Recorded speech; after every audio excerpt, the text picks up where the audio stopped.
धाराओं के अंतर्गत बहुत सारे कोई कोई मनीष कश्यप अकेले नहीं, बहुत सारे यूट्यूब चैनल पर जो पब्लिश करने वाले लोग हैं, उसमें तेजस्वी जी पर प्रहार किया गया।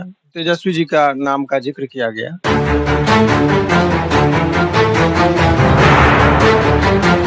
धाराएँ जो इन पे ल बहुत सारे लोगों जिस धाराओं के अंतर्गत बहुत सारे कोई कोई मनीष कश्यप अकेले नहीं, बहुत सारे यूट्यूब चैनल पर जो पब्लिश करने वाले लोग हैं, उन लोगों पर केस हुआ जिसमें जो है सो 153 ए, 153 बी, 505 का 1 का बी 468, 471 इत्यादि धाराओं में 120 बी इत्यादि धाराओं में जो है सो ये एफआईआर दर्ज किया गया। वो आर्थिक अपराध इकाई की जो थाना है उनके द्वारा जो है सो एफआईआर दर्ज की गई। तो अब ये कानूनी रूप से जब जाना जाएगा तो देखिए इसमें 2-3 बातें यहाँ से समझ के आती हैं। पहली बात तो ये समझना चाहिए लोगों को कि ये जो एफआईआर हुआ है, तो एफआईआर में कुछ मटेरियल लोगों का कहना है कि जो वीडियो प्रसारित किया गया, वो भ्रामक थे। शुरुआती में तो ये भ्रामक थे तो इसमें सभी लोग आखिर फर्स्ट टाइम उसको पब्लिश किसने किया? तो मेन मैटर वो करता है। और यदि वो भ्रामक था, उस पर लोगों ने अपनी संज्ञान ली, तो सबसे पहले ये मामला तूल तब पकड़ा, जब माननीय मुख्यमंत्री जी जो है सो उस पर अपनी बात को देते हैं और बिहार की जो पुलिस मुख्यालय है, उसका वो एक स्टेटमेंट आता है कि ये गलत है। उसके बाद अन्य इस तरह के पोस्ट जो सोशल साइट पर दिया गया और लोगों के बीच में एक भ्रम पैदा की गई ऐसी। तो कुछ पत्रकार बंधु किसी खास व्यक्ति को टारगेट करके यदि करते, तो वो भी ये गलत है। जैसे इसमें तेजस्वी जी पर प्रहार किया गया, तेजस्वी जी का नाम का ज़िक्र किया गया, तो अब उसमें ये कहा जाता है कि एफआईआर इनके, तो वहाँ भी टेक्निकलिटीज़ है कि आप जान लीजिए कि एफआईआर जब भी होता है, यदि किया गया है, मान लीजिए ऐसे आरोप लगाया गया, तो वो पुलिस जो है सो गृह विभाग के अंतर्गत आती है और गृह विभाग के जो अभी जो है मंत्री, वो माननीय मुख्यमंत्री जी हैं। तो यदि देखा जाएगा तो मुख्यमंत्री जी की दायित्व बनती है। तो इसमें तेजस्वी जी की जो भूमिका पर प्रश्न उठ रहे हैं, तो ये हमको भी समझ में नहीं आखिर क्यों इस तरह की बातें कही गई। एक तो ये है, लेकिन इधर से प्रतिक्रिया में भी लोगों की तरफ से आना चाहिए। बहुत लोग जो अधिकृत नहीं हैं, वो लोगों का बयान का कोई बहुत ज़्यादा महत्व नहीं होता है, तो बहुत सारे लोग अपना क्रिया प्रतिक्रिया दे रहे हैं, तो उसका अलग मामला है।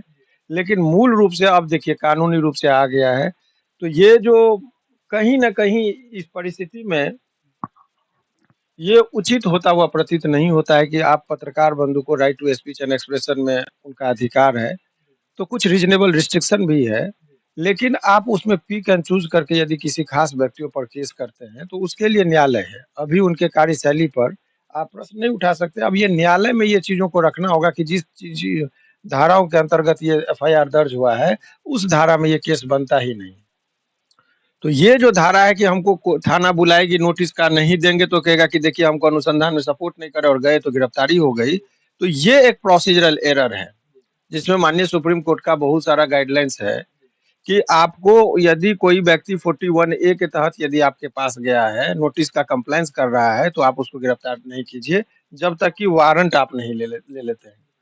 तो ये एक प्रक्रियात्मक एरर है और लेकिन एरर जब कभी भी होता है, तो ऐसे परिस्थिति में आप कोर्ट के समक्ष इस बात को रखते हैं और माननीय न्यायालय उस चीज़ पर देखने के बाद तो इनका कायदे से यदि देखा जाए, तो इनका रिमांड ही रिफ्यूज़ल हो जाना चाहिए था। अब रिमांड ऑफ रिफ्यूज़ल का मतलब समझिए कि जब पुलिस ने गिरफ्तार करके उनको मजिस्ट्रेट साहब के सामने प्रस्तुत किया, तो वहीं पर रिमांड रिफ्यूज़ल की बात होनी चाहिए थी। तो वहाँ पर उस बात को रखा नहीं गया, जिस वजह से ये माननीय न्यायालय ने भी उस चीज़ को ध्यान पे नहीं रखा। लेकिन ये एक बहुत बड़ा प्रक्रियात्मक एरर है कि 41 ए के नोटिस को यदि कंप्लायंस करने के लिए कोई व्यक्ति थाना पर जाता है, तो उसकी गिरफ्तारी नहीं हो सकती है। तो यही बड़ा तो मनीष कश्यप पे जो डाला गया जो आर्टिकल्स डाले गए हैं, तो क्या ये वहाँ पे जायज़ है? सही है? देखिए कानून के अनुसार? जायज़ और नाजायज़ का जो है, सो फैसला कोर्ट पर होनी चाहिए। लेकिन प्रथम दृष्टया जो ये जो भी कार्रवाई हो रही है, वो पत्रकार को डराने का एक एक है कि आप अच्छा और जो उसमें बहुत सारे न्यूज़ चैनल हैं जो जो स्थापित न्यूज़ चैनल हैं और प प पत्र माने हिंदुस्तान या कोई और भी अखबार में भी ये खबरें प्रकाशित हुई थी अमर जिसमें उजाला है, हिंदुस्तान बहुत है, सारे का ज़िक्र हो रहा है। तो वहाँ से भी एक भ्रम तो आप जो कहते हैं कि जो बड़े ओहदे वाले हैं उन पर कार्रवाई नहीं छोटे पर, तो ये उचित प्रतीत नहीं होता है। यदि केस ही था तो सब पर होनी चाहिए थी और घबराने की ज़रूरत नहीं, न्यायालय के समक्ष उस पे एंटीसिपेटरी बेल की तरफ भी जाना चाहिए और उन लोगों को अपना बेल के लिए प्रक्रिया जब केस हुआ है तो बेल की तरफ जाएँगे तो बेल जो है न्यायालय से उम्मीद है कि इन लोगों को बेल मिल जाएगी। मनीष कश्यप के ऊपर ये मतलब और कहा जाए सोशल मीडिया को लेकर के जो भ्रम फैलाया जा रहा है, इसी मुद्दा को लेकर के सर ने बात किया। बाकी इस खबरों को लगातार देखिए और शेयर भी कीजिए। मिलते हैं अगले वीडियो में, तब तक के लिए जय हिंद, जय भारत।